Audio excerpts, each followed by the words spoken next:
White देख के बस अब तो मेरे को डॉक्टर वाली फील आती है। उस स्ट्रेस में मेरे से पढ़ाई नहीं हो पाती। यकीन बात मैंने ज्वाइन किया। मैं आज तक इस कॉलेज का नाम भी नहीं सुना था। Exams not tough but competitive बहुत ज्यादा है। मैंने अपनी कॉलेज लाइफ स्टार्ट करके गवर्नमेंट एग्जाम मेरे को पूरा एक्सपोजर मैं ले रही थी। एज एजुकेटर काम किया, कॉर्पोरेट में ज्वाइन किया, and financial independence. I am not at the peak of my career but I am still trying. Hello everyone, I am Anshikan. आज मैं आपको अपनी जर्नी, अपनी नीट स्टोरी के बारे में बताऊंगी। अब इस टॉपिक पे मैंने बहुत ही कम बात करी हुई है। मैं मोस्टली दिल्ली यूनिवर्सिटी के अराउंड ही अपना कंटेंट बनाती हूँ। Career courses, colleges, CUET. Because I am a Delhi university graduate. मैंने मिरांडा हाउस से अपनी ग्रेजुएशन करी है। तो मैंने कभी इस बारे में बात नहीं करी बिकॉज मैंने भी नीट एग्जाम दिया था। मैंने 2 बार ये नीट एग्जाम दिया हुआ है। I failed twice in NEET exam. Yes, मेरी भी फेलियर्स रहे हैं इस एग्जाम को लेके।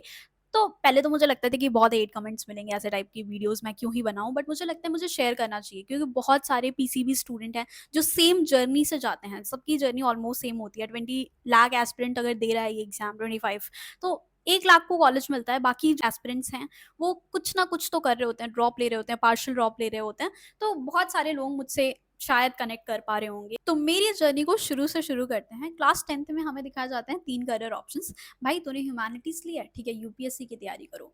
कॉमर्स ली है मतलब सीए, एंड अगर आपने साइंस ली है या तो मेडिकल या तो इंजीनियरिंग। अब तुम 15 साल के बच्चे से क्या ही एक्सपेक्ट कर रहे हो, क्या करियर डिसीजन वो लेगा। आप उसे सारे करियर ऑप्शंस तो बताओ, ठीक है। नीट में, नीट इतना कॉम्पिटेटिव है, और भी क्या करियर ऑप्शन है बायोलॉजी के। जेई के अलावा और क्या ऑप्शन है आपके पास, कॉमर्स में क्या अलग अलग ऑप्शन है।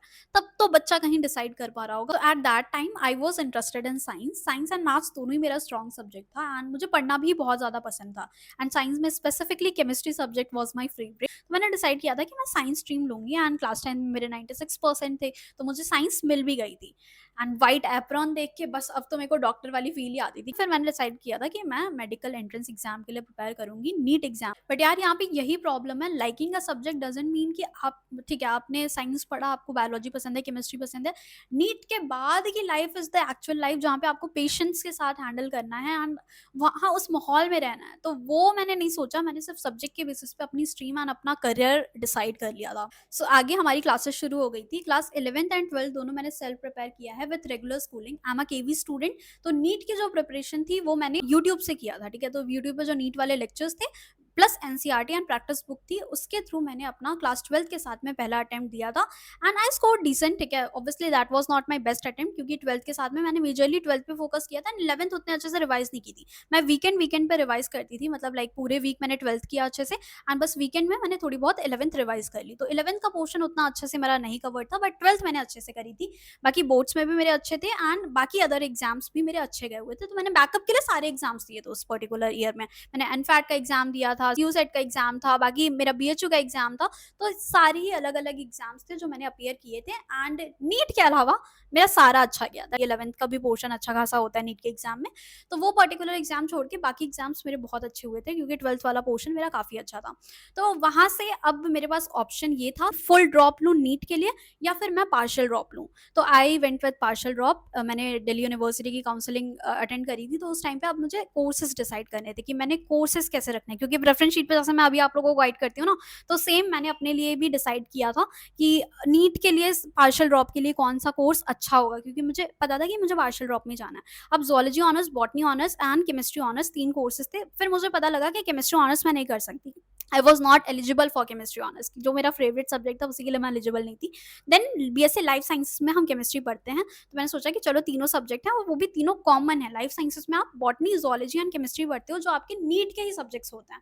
तो मैंने लाइफ साइंसेस डिसाइड किया था। फिर इसके मैंने कॉलेजेस सर्च किए कि इसका टॉप कॉलेज कौन सा है। ठीक है, मिरांडा हाउस इसका अच्छा कॉलेज है, मैंने मिरांडा हाउस रखा। फिर लाइफ साइंसेस का हंसराज रखा। ऐसे करके मेरे को ये कॉलेजेस हैं जो मुझे टारगेट करने हैं। उसके नीचे मैंने, ठीक है, ये सारे नहीं मिलते हैं तो मैं जोलॉजी ऑनर्स के लिए भी कोर्सेज रखूंगी। तो ये सारी थी। बाकी मुझे फर्स्ट लिस्ट में ही मिरांडा हाउस अलॉट हो चुका था। सो मैं बहुत ज़्यादा खुश नहीं थी क्योंकि ऑब्वियसली ये मेरा ड्रीम, मतलब ड्रीम तो छोड़ो, मैंने आज तक इस कॉलेज का नाम भी नहीं सुना था क्योंकि मुझे नहीं आइडिया था दिल्ली यूनिवर्सिटी में कौन कौन से कॉलेजेस है, कौन से टॉप कॉलेजेस हैं। एंड इस कोर्स के बारे में भी मुझे जीरो आइडिया था। बस मैंने अपने टीचर से पूछा था, तो उन्होंने ये बताया था कि ये 3 सब्जेक्ट्स वही हैं जो आप अपने नीट में पढ़ोगे, ठीक है। तो मैंने कुछ टीचर, जो मेरे बायोलॉजी टीचर थे, उनसे मैंने ये डिस्कस किया था लाइफ साइंसेज में सब्जेक्ट्स क्या होता है। तो उन्होंने मुझे बताया था बॉटनी, केमिस्ट्री एंड जोलॉजी पढ़ोगे आप। तो वहां से ठीक है, मैंने एज अ बैकअप सिर्फ देखा था इसको, मेरा कोई प्लान नहीं था। बस मैं इस बात के लिए खुश थी कि मैं अपने होम टाउन से दिल्ली आ रही हूँ। बीएचयू की काउंसलिंग उसके बाद हुई थी, तो मेरा ऑलरेडी एडमिशन हो चुका था दिल्ली यूनिवर्सिटी में, तो मैंने बीएचयू के फिर आगे फर्दर काउंसलिंग में पार्टिसिपेट नहीं किया था। अब मैंने 12th के बाद में ही एडमिशन ले लिया था बीएससी कोर्स में दिल्ली यूनिवर्सिटी में, तो मैं पार्शियल ड्रॉप के साथ में अब मुझे ये वाला अटेम्प्ट नीट का देना था। तो मेरा कोई गैप ईयर नहीं है, 12th के साथ दिया, फिर मेरा कॉलेज स्टार्ट हो गया, फर्स्ट ईयर बीएससी।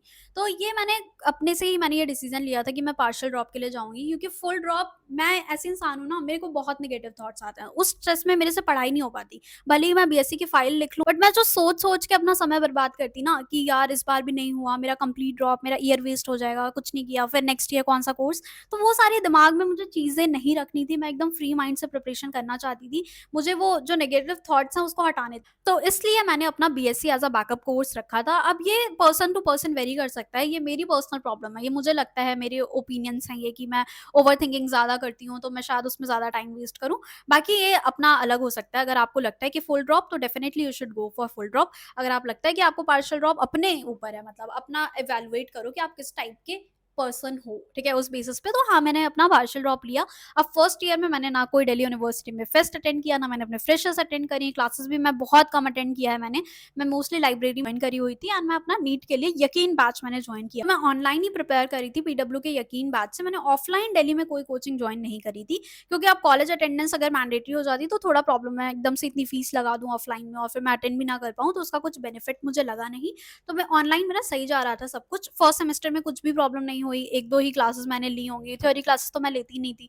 प्रैक्टिकल सिर्फ अटेंड कर लिया, प्रैक्टिकल में वो इतना थ्योरी पढ़ा देते थे, नीट में बहुत सारी चीज़ें कॉमन थी। 2022 में कॉलेज मैंने जॉइन किया, उस टाइम पे हमें इतना अटेंडेंस का कोई इश्यू नहीं होता था, सिर्फ 5 मार्क्स हमारे थे अटेंडेंस के लिए। अगर आप आते हो तो वो 5 मार्क्स मिलते हैं, अगर नहीं आते हो तो नहीं मिलेंगे। तो एग्ज़ाम में बैठने देते थे उस पर्टिकुलर ईयर में, इतना कोई प्रॉब्लम नहीं आ रहा था। मैंने अच्छे से प्रिपरेशन कर ली थी, ठीक है, ऑनलाइन बैचेस से अपना प्रॉपर्ली मॉड्यूल्स भी मैंने लिए थे पीडब्ल्यू के ही। मेरे जो टीचर्स कॉम्बिनेशन थे यकीन बैच में, मैंने एमआर सर से कंप्लीट फिजिक्स पढ़ी थी, एंड बायोलॉजी के लिए मैंने सी पाहुजा मैम को फॉलो किया था। मुझे उनका पढ़ाने का तरीका काफ़ी अच्छा लगता था। केमिस्ट्री के लिए पंकज सर, ऑब्वियसली मैंने ऑर्गेनिक केमिस्ट्री कंप्लीटली उन्हीं से करी थी। तो ये सारे अभी आपको ज़्यादा पता होगा, बहुत सारी चीज़ें चेंज भी हो गई होंगी, maybe I don't know वो टीचर्स हैं या नहीं हैं अभी। तो बताना तुम लोग भी कमेंट में अगर कोई नीट एस्पिरेंट देख रहा है। तो वहाँ ऑनलाइन बैच से मेरा अच्छा प्रिपरेशन चल रहा था, कॉन्सेप्ट मेरे क्लियर हो रहे थे। बाय द वे, ये कोई पेड प्रमोशन या स्पॉन्सर वीडियो नहीं है, ये मेरा ऑनेस्ट रिव्यू है, ठीक है, तो इसके पैसे नहीं मिले हैं मुझे बोलने के। तो हाँ, वहाँ से मैंने ये सब कवर किया। बस एक ही प्रॉब्लम थी कि जिस दिन मेरा कॉलेज होता था ना, उस दिन मैं थोड़ा मैनेज नहीं कर पाती थी अपने टाइम को, क्योंकि ऑब्वियसली आपका कॉलेज होता है दिल्ली यूनिवर्सिटी में, मॉर्निंग 8 से 5 तक क्लासेस होती थी। तो मैंने कुछ क्लासेस मान लो मिस भी कर दी, बट थोड़ा बहुत फिर अटेंडेंस का लास्ट तक में इशू आने लग रहा था। और द मेन प्रॉब्लम फाइल का, भाई इतनी सारी फाइलें बनवाते थे हमें। फर्स्ट ईयर में तो कुछ ज़्यादा फाइल थी मुझे ऐसा लगता है, बाकी third year and second year, third year में फिर भी हमने कम फाइल बनाई है, कम मुझे लगता है कि काम किया है।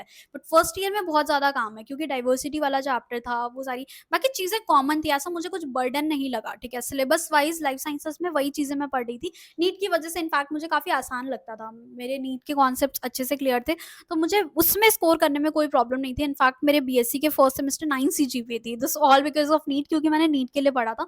बाकी थोड़ा बहुत मैंने पीवाईक्यू कर लिया था, तो मुझे अच्छी सीजीपीए आ रहे थे कॉलेज में, और मैं अपना प्रिपरेशन भी अच्छे से कर पा रही थी।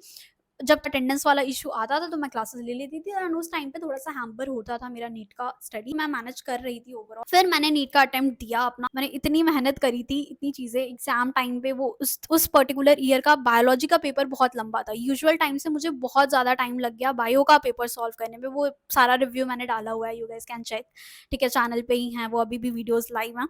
तो हाँ, वो सारी थोड़ी प्रॉब्लम थी, तो मैं उतना स्कोर नहीं कर पाई जितना मैंने एक्सपेक्ट किया था कि मुझे इस बार, मैं कॉन्फिडेंट थी फिर भी प्रिपरेशन को लेके, ऑल्दो मेरा पार्शियल ड्रॉप था, but I was confident. But मेरे कुछ सिली मिस्टेक्स की वजह से मेरे एक्सपेक्टेड मार्क्स से कम स्कोर आ रहे थे, तो ऑब्वियसली उस स्कोर पे मुझे एमबीबीएस के कॉलेजेस तो नहीं मिल रहे थे, मुझे नर्सिंग के कॉलेजेस मिल रहे थे, एंड मेरे ही स्टेट के कुछ रूरल एरिया के बीडीएस के कॉलेजेस थे। और उसके अलावा आयुष के कोर्सेज में मुझे नहीं जाना था, आई वाज़ क्लियर, क्योंकि उसमें संस्कृत एंड पढ़ाए जाते हैं, तो वो कोर्सेज तो मैंने ऑप्शन में ही नहीं रखे थे। अब पता नहीं आई एम रॉन्ग और राइट, बट यही मेरा करियर चॉइस था। इस अटेम्प्ट के बाद मैंने सोच लिया था मैं आगे एक और अटेम्प्ट नहीं दूँगी। नीट ना मतलब छोड़ा नहीं जाता, ये ऐसा एग्ज़ाम है, क्योंकि exam is not tough but competitive बहुत ज़्यादा है, तो आप छोड़ नहीं पाते हो इस एग्ज़ाम को उसी लूप में कि एक और अटेम्प्ट करके उसी लूप होल में स्टूडेंट फँसे रह जाते हैं। बट मैं नहीं चाहती थी कि मैं और अटेम्प्ट दूँ, कि मान लो चलो मैंने 3-4 अटेम्प्ट लगा के क्लियर भी कर लिया ये एग्ज़ाम, 3 अटेम्प्ट मैंने एग्ज़ाम को, उसके आगे की लाइफ़ है एमबीबीएस की लाइफ़ 5.5 ईयर्स की, उसमें भी बहुत स्ट्रगल है। उसके बाद आप आप सिर्फ एमबीबीएस नहीं करोगे, आप पीजी, अगर मैं डॉक्टर के लिए मैं सोच रही हूँ तो मैं एक अच्छे लेवल पे जाना प्रेफर करूंगी, फिर मैं पीजी के लिए प्रिपेयर करूंगी, उसमें भी 1-2 अटेम्प्ट लगाए, तो बहुत लंबा जर्नी मुझे लगा। अगर फर्स्ट सेकंड अटेम्प्ट में मेरा हो रहा है, that is good for me, मतलब ये मेरा ओपिनियन है, बाकी बहुत सारे स्टूडेंट करते हैं तो हैट्स ऑफ उनके लिए। सो फर्स्ट ईयर नीट को डिवोट करने के बाद अब सेकंड ईयर से मैंने अपनी कॉलेज लाइफ स्टार्ट करी, और जो मैंने नीट के लिए प्रिपेयर किया ये सब कुछ वेस्ट नहीं हुआ, मुझे हेल्प ही रहा। मेरे ओवरऑल कॉलेज में ओवरऑल मेरी 8.5 सीजीपीए आई। मुझे लगता है कि नीट के लिए मैंने नहीं प्रिपेयर किया होता तो इतने अच्छे से मेरे कॉन्सेप्ट क्लियर नहीं होते, क्योंकि 11th-12th में हम बहुत बेसिक पढ़ते हैं। नीट के लेवल ग्रेजुएशन में बहुत ज़्यादा हेल्प हुई, मैंने जो कोर्स चूज़ किया था उसमें मुझे उसकी वजह से बहुत ज़्यादा हेल्प हुई, एंड नीट की वजह से मैंने ये चैनल स्टार्ट किया था। मुझे याद है मैंने नीट एडमिट कार्ड की वीडियो डाली थी एंड उस पे अराउंड 5 लाख व्यूज हैं, वो अभी भी है इस चैनल पे वो वीडियो। तो ओवरऑल इट हेल्प मी, मैंने चैनल स्टार्ट किया अपना।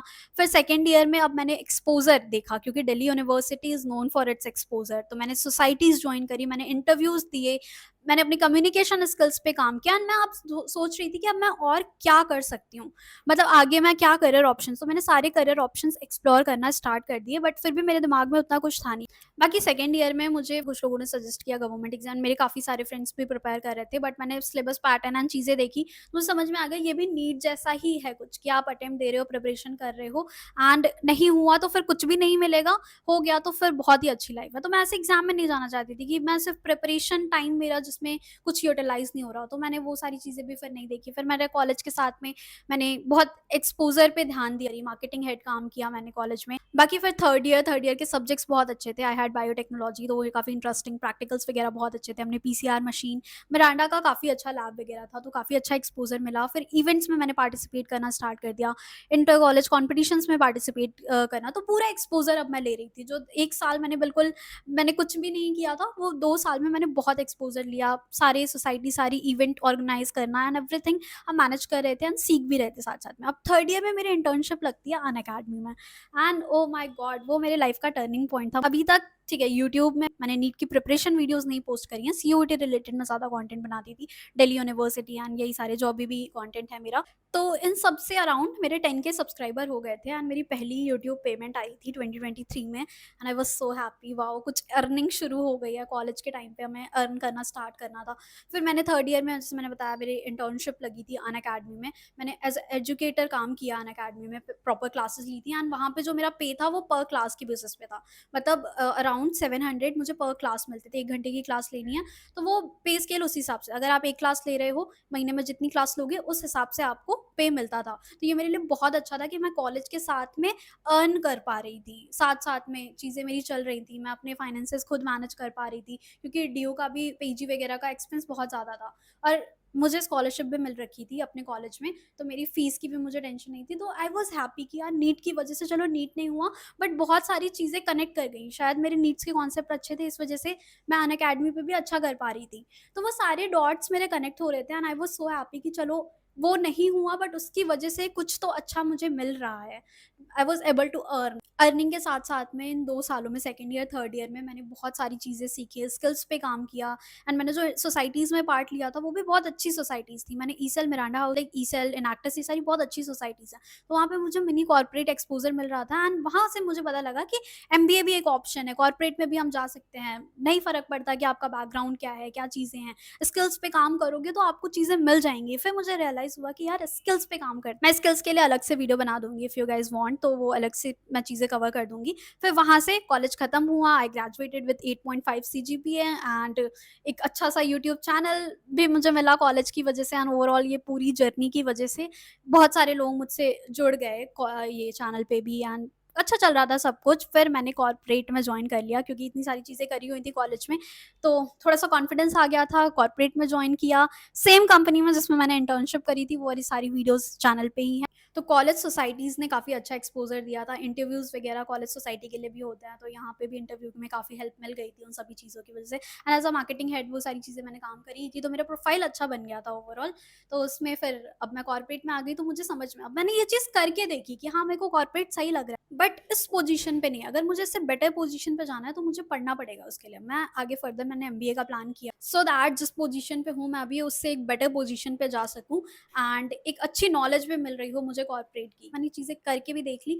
अब मुझे पता है मैं जो कर रही हूँ वो मेरे इंटरेस्ट की चीज़, और इससे मुझे एक्सपीरियंस भी मिल रहा है एंड एक फाइनेंशियल इंडिपेंडेंस भी मिल रही है। बाकी ये सारी चीज़ें करके may be in future I will start something of my own.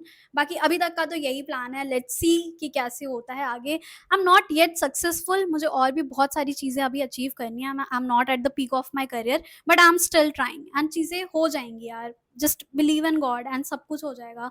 तुम लोगों के लिए भी यही है। बाकी ऑल द बेस्ट। अपनी स्टोरी भी ज़रूर लिखना, आपकी क्या स्टोरी रही है, आपकी क्या जर्नी रही है नीट एग्जाम को लेके। जो भी है आपके कमेंट सेक्शन में आप अपने भी पॉइंट्स ज़रूर रखना। एंड हेट कमेंट्स प्लीज़ भाई मत करना हेट कमेंट। मुझे नहीं पता, मैंने बहुत टाइम से ये वीडियो इसलिए नहीं बनाई थी कि मुझे लग रहा था कि मेरे को बहुत हेट कमेंट मिलेगा। बट लेट्स सी क्या रिस्पॉन्ड रहता है आपको आपका इस वीडियो में। बाकी bye bye, all the best. बहुत गर्मी हो रही है यार, चलो बाय।